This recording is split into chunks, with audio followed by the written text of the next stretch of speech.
Hello, शुरू करते हैं इस साल के मैट्रिसेस के क्वेश्चंस जो एग्जाम में आए। पहला question, if a matrix has 36 elements then the number of possible orders it can have. 4 option है हमारे पास। 36 को ब्रेक करेंगे फैक्टर्स में। तो पहला फैक्टर 1 इंटू 36, दूसरा 2 into 18, then 3 into 12, then 4 into 9। अब इन्हीं को हम रिवर्स कर देते हैं क्योंकि फैक्टर तो इंटरचेंज करके भी बन सकते हैं। तो 36 into 1, 18 into 2, 12 into 3, 9 into 4। But एक हमने छोड़ दिया। Any guesses?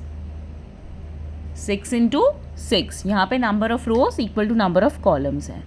अब एक बार काउंट कर लेते हैं कितने फैक्टर्स बन रहे हैं। तो ये आ गए हमारे पास 9। सो the answer is option D, 9। समझ आ गया सबको ये क्वेश्चन?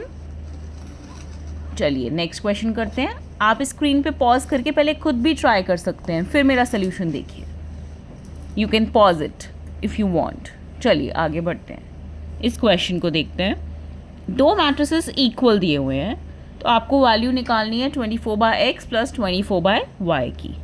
तो हमारे पास 2 इक्वेशंस बन गई, x plus y equal to 6 and xy equal to 8। 2 equations, 2 variables. So पहली इक्वेशन में से वैल्यू निकाल लेते हैं x की। तो क्या बनेगा? x equal to 6 minus y. अब इसको सब्सटीट्यूट कर दो दूसरे इक्वेशन में, तो क्या बन गई अपने पास? एक क्वाड्रेटिक इक्वेशन। बस 6 minus y into y. Expand करो, जैसे क्वाड्रेटिक इक्वेशन सॉल्व करते हो अपना छोटी क्लास में पढ़ा हुआ है आपने। क्लास 8th में पढ़ते हैं हम लोग स्प्लिटिंग द मिडिल टर्म, या फिर आप फॉर्मूला लगा दो, क्वाड्रेटिक फॉर्मूला। y की 2 वैल्यूज़ आएंगी, 4 और 2। अगर y 4 है तो x कितना हो गया? इक्वेशन नंबर 2 से देखो, x y इक्वल टू 8 से x आ गया 2, और अगर y 2 है तो x आ गया 4। तो x और y की 2 वैल्यूज़ आ गई अपने पास। तो पुट करो आप 24/x प्लस 24/y। ट्राई करो आप लोग, देखो 24/x। तो अगर मैं x को 2 ले लूँ और y को 4 ले लूँ, तो पुट करके देखते हैं। 24/x plus 24/y equal to 24/2 plus 24/4। अब कुछ बच्चों का डाउट होगा कि हम उल्टा करें तो उल्टा करके देख लो। 24/4 प्लस 24/2, आंसर सेम आएगा। So the answer to this question is option D, 18। Clear हो गया? 2 क्वेश्चंस आपके मैट्रिसेस एंड डिटर्मिनेंट MCQ से हमने सॉल्व कर लिए। चलिए नेक्स्ट क्वेश्चन की तरफ चलते हैं। अब ये आ गया आपका डिटर्मिनेंट चैप्टर में से। डिटर्मिनेंट निकालना सबको आता है, 2x2 मैट्रिक्स का डिटर्मिनेंट है ये। तो कर लो, A11 into A22 minus A12 into A21। कुछ भी नहीं है, क्रॉस मल्टीप्लाई जैसे करते हैं नॉर्मल। क्रॉस मल्टीप्लाई करेंगे, एक्सपैंड करेंगे और आंसर निकालेंगे। आई वुड सजेस्ट कि आप इस वीडियो को पॉज करें, खुद सॉल्व करें, then you see the solution, ताकि आपकी खुद की प्रैक्टिस भी हो। आप देख रहे हैं मैट्रिस एंड डिटर्मिनेंट में से कितने क्वेश्चंस आ रहे हैं। 20 मार्क के MCQ में से 5 मार्क्स एटलीस्ट आप स्कोर कर सकते हैं अगर आप इस दोनों टॉपिक्स को, मैट्रिस एंड डिटर्मिनेंट, अच्छी तरह कर लें। और बहुत ही ईजी, बहुत ही स्कोरिंग चैप्टर है ये, हर कोई बच्चा कर सकता है। जो मैथ्स में एवरेज बच्चा भी ये 5 नंबर 20 में से ले सकता है। चलिए क्वेश्चन देखते जाइए साथ साथ। आपका आंसर सिंप्लीफाई करके कितना आएगा? जो भी टर्म्स हैं प्लस माइनस साइन वाली कैंसिल कीजिए। देखिए सिंप्लीफाई कीजिए, ये आपका बन गया x³ plus 1 minus x³ minus 1। पहला ब्रैकेट x³ प्लस 1, दूसरा x³ माइनस 1। तो आपका जो आंसर है वो आएगा, इसमें माइनस साइन बाहर है, अंदर के साइन चेंज हो जाएंगे। 1 + 1 इक्वल टू 2। तो कौन सी ऑप्शन बनी बच्चों? B option. ठीक है जी, clear? So the answer to this question of determinant is B option 2। चलिए एक और क्वेश्चन पे आते हैं अब हम। देखिए ये भी मैट्रिसेस का क्वेश्चन है और इसमें अलजेब्राइक आइडेंटिटी लग रही है। बचपन में पढ़ी थी आपने 8वीं क्लास में, a + b होल स्क्वायर। सब बच्चे रटते थे a² + b² + 2ab। लेकिन यहाँ पे 2ab नहीं है, थोड़ा ध्यान से, थोड़ा सा बच के। यहाँ पे अपना ओरिजिनल बेसिक्स पे चले जाओ। a + b into a + b, expand करो, क्या आएगा? क्या कहते हैं इसे? Distributive property. और AB + BA आएगा। कॉम्यूटेटिविटी होल्ड नहीं करती मैट्रिसेस में, क्योंकि A B may not be equal to B A, ये तो सबको पता है। तो A B plus B A जो है आपका 2ab नहीं है, ठीक है।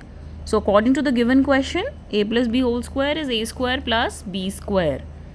नाउ फ्रॉम इक्वेशन 1 and 2 दो इक्वेशंस बन गई, इक्वेट कीजिए। We will be getting A B plus B A is 0. So what is A B equal to 0? What is this 0? 0 matrix minus B A which is minus B A. 0 minus B A is minus B A. यहाँ पे 0 0 matrix है, number नहीं है। So the answer is option B. Clear everyone? चलिए अब last question पे आते हैं। ये हमारा सबसे interesting question, assertion and reasoning. देखना है असर्शन ट्रू है या नहीं, रीज़न ट्रू है या नहीं, क्या रीज़न असर्शन को एक्सप्लेन कर पा रहा है। सबसे पहले तो इसका डिटर्मिनेंट निकाल लो। फर्स्ट स्टेप, सबको डिटर्मिनेंट निकालना आता है एक 3x3 मैट्रिक्स का, expanding by the first row, है ना।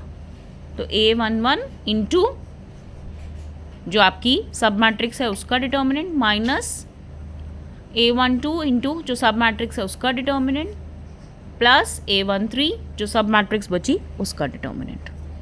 खोला, एक्सपैंड किया, सॉल्व किया, खुद करिए बच्चों। मेरा सोल्यूशन बाद में देखिएगा, मैं बार बार रिपीट कर रही हूँ, खुद की प्रैक्टिस करिए। बहुत इंपॉर्टेंट क्वेश्चन है ये। क्वेश्चन इस साल भी बोर्ड एग्जाम में रिपीट हो सकता है।